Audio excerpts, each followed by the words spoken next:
à tous, vous êtes là, super. Aujourd'hui, recette un peu spéciale avec ma jeune apprentie sorcière et pâtissière. Nous allons réaliser des doigts de sorcière. doigts de sorcière.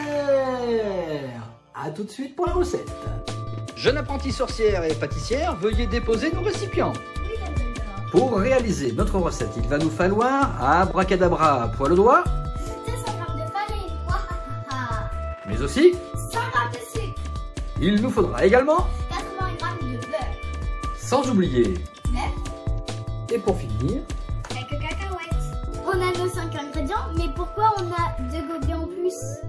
mais pour boire du sang, bien sûr. Allez, chin, hein. Pour débuter cette recette très simple, on va commencer par faire fondre le beurre.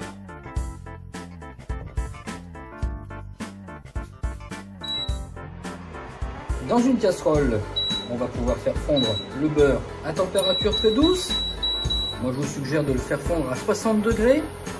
On peut aussi faire fondre le beurre à l'aide d'un four à micro-ondes avec une puissance assez basse. Mais attention les enfants, que vous fassiez fondre le beurre avec une casserole ou dans le micro-ondes, soyez prudents, faites ça avec la supervision d'un parent.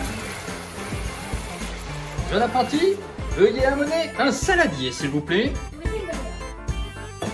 Alors vous allez mélanger dans ce saladier, demoiselle, le sucre et la farine.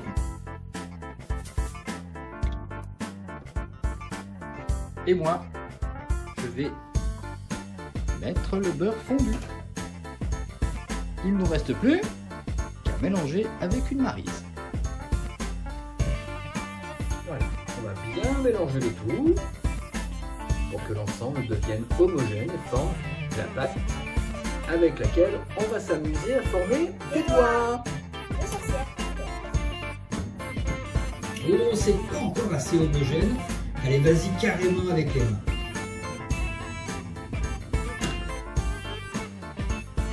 Très bien. Allez, maintenant, on farine notre plan de travail et on dépose la pâte.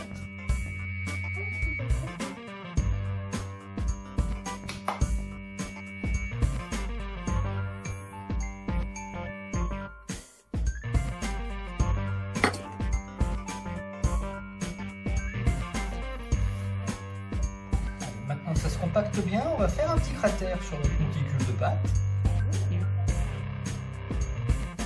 Casser l'œuf au centre.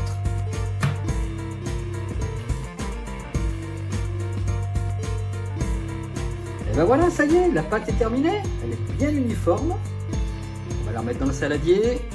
On va la déposer au frigo quelques minutes pour qu'elle se refroidisse et qu'elle se raffermisse. Et pendant ce temps-là, on va ramasser tout ce bazar. Et voilà. Apprentie sorcière pâtissière? Oui. Allez me chercher la pâte pendant que je farine à nouveau le plan de travail. D'accord. Oh, grand sorcier, voici votre pâte.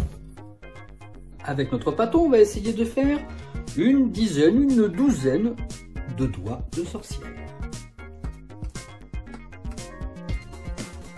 Et voilà, une douzaine de parts de pâte. Et maintenant c'est très simple, on va prendre un bout de pâte, comme avec de la pâte à modeler, on va faire un boudin.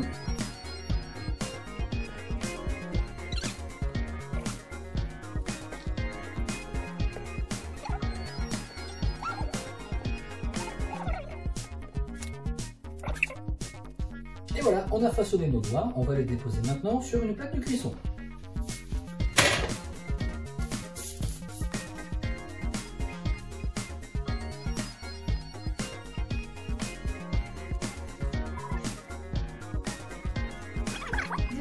Et c'est bon.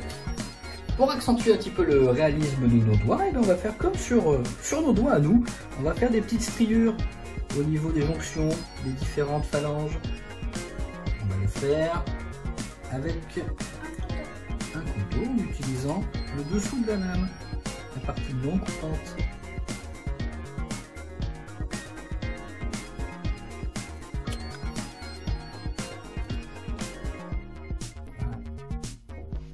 Alors pour faire les ongles, on peut utiliser des amandes émondées. On peut aussi utiliser des cacahuètes, exactement. Dernière étape pour nos doigts, la cuisson dans un four à 180 degrés pendant une dizaine de minutes. Et bien sûr, on manipule tout ça avec beaucoup de précautions parce qu'un four c'est chaud et qu'on peut vite se faire mal.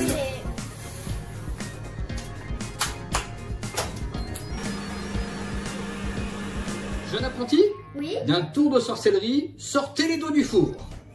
Petit petit pou. Et voilà, nos doigts de sorcière sont presque prêts. Il manque juste quelques gouttes de sang. À l'aide d'un pinceau, on va venir appliquer un petit peu de faux sang, c'est-à-dire un petit peu de sirop, du sirop de grenadine, du sirop de fraise, aux extrémités tranchées de nos doigts. Une fois nos doigts de sorcière imbibés de sirop, on peut renforcer le côté un peu gélatineux du sang avec du miel que vous allez teinter avec un colorant alimentaire.